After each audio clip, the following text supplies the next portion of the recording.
Hi guys, magandang araw po sa inyong lahat. Ito naman pong kaibigan si Jake. Sa video natin ngayon, pag-usapan po natin ang paghuli kay former Congressman Arnolfo Teves sa Timor-Leste. Ano bang dahilan? Bakit siya hinuli? So before tayo guys magsimula, magpapasalamat muna po ako sa lahat ng mga followers, supporters ng channel ko. Maraming salamat po sa inyong panonood at suporta. Kung bago lang kayo sa channel ko at gusto nyo ang video natin, paki-like lang po, share, and huwag kalimutang mag-subscribe. Kahapon guys ay may balita na inaresto ng immigration ng Timor-Leste ang ating former congressman Arnolfo Teves.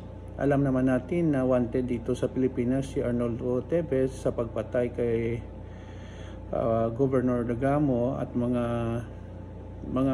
tao na doon during sa pamimigayan ng ayuda way back March 2023. Mga 2 taon na guys, pero hindi pa rin nalasap ang hustisya ng mga biktima.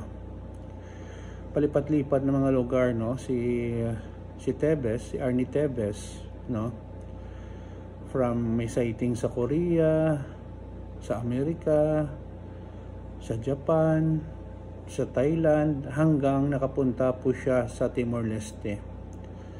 Hindi ko lang guys mapag-unawaan bakit matagal bago nila hinuli si Teves, Maraming rason pero hindi ko po matanto kung ano talaga ang reason. Siguro si Teves maraming pera.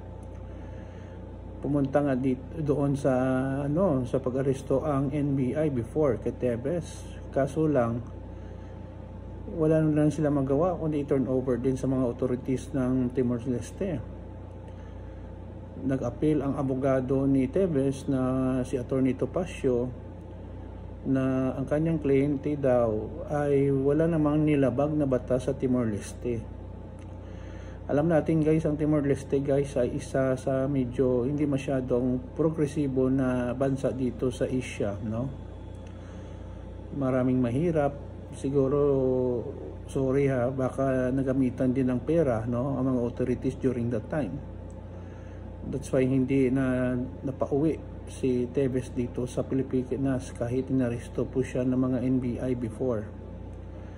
Now, moving forward, kahapon ay kinuha ng authorities ng immigration. Wala nang arrest warrant, sabi ng anak ni Teves.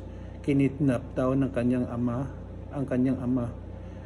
May nakikidnap pala na law enforcement ng immigration. Loko-loko din ang kanyang anak, matawag mo yan na kidnap kung ang kumikidnap ay hindi legitimo or law enforcement. Ang immigration guys is ng law enforcement doon sa sa Timor-Leste,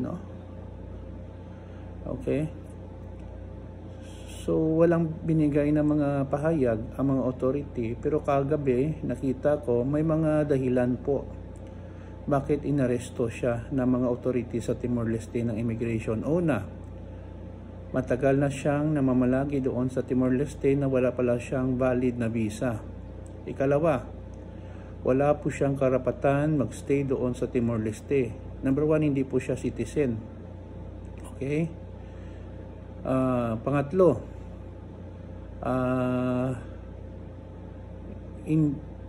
hindi gusto ng Timor-Leste si Teves na magstay doon.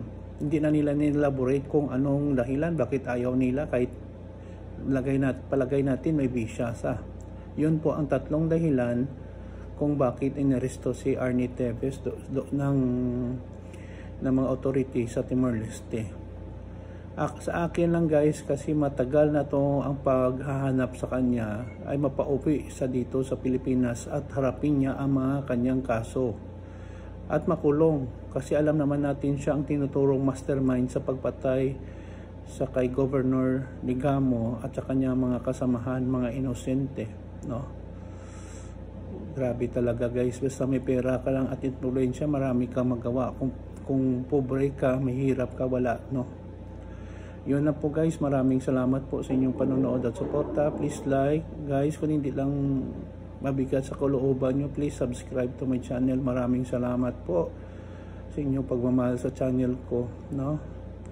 Kita-kits sa susunod na video. Ito naman pong kaibigan nyo si Jake. Paalam.